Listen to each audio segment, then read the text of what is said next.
Robert, Scotland. Jillie Cooper, Scotland. Hi guys, how did it go out there? Well, not brilliant, we lost, but I think we got taken aback. They played a very good flat and control game, which was what we were trying to do yesterday at the start of the match, and it took us a while to alter our tactics. So by the time we got in the game, I think the first set had already been lost. Has there been any lessons learned from today? Can you take anything into your next match? I think that we just need to learn to change our tactics quicker. We let it slip away too quickly at the start, and then it was towards the end of the first game that we started to play much better, but again, like Robert said, it was too late.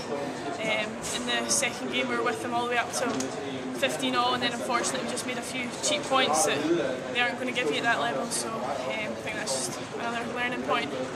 And on the number, why did you choose badminton? Why did you choose to go into badminton? What made you go into it? My golf is poor. My tennis wasn't good enough. And did you begin competing at a young age, or is it something you took up later in life? I think most of us all started quite young and played throughout the junior ages in Scotland, so we've all had a fair few years playing by this time. Yeah. And can you tell us a bit about your training regime in the build-up to a competition, such as the Olympics? What would your training be? How would it be?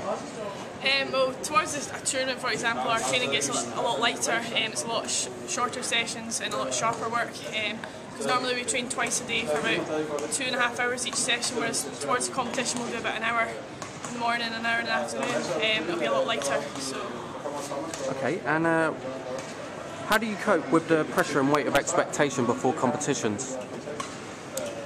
I think it's something that's quite difficult to replicate, and you get it by being in this situation more that you can, and certainly I think maybe the older players can control their temperament a bit better in that stage, but I think everyone's the same. It doesn't matter whether you're the best or worst players. It gets to a tight point and everyone feels a lot of pressure on it, and you just have to try and ignore it and think about all the training you do and believe that you can execute what you want.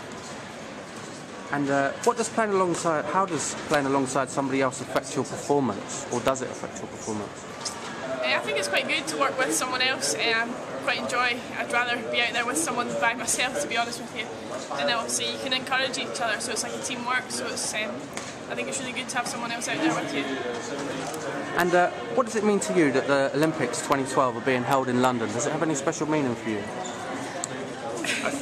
I think it's obviously a big spectacle. As part of sport, you go there and compete, and you do it a lot. I'm not saying it's not special, but it's the one thing everyone takes such a huge interest in, and I think it's more that other people in the country will get uplifted, and I'm sure the atmosphere around London at that time will be fantastic. And like I say, it's good that people are interested in the sport and hopefully sort of go out and participate and can try some new things.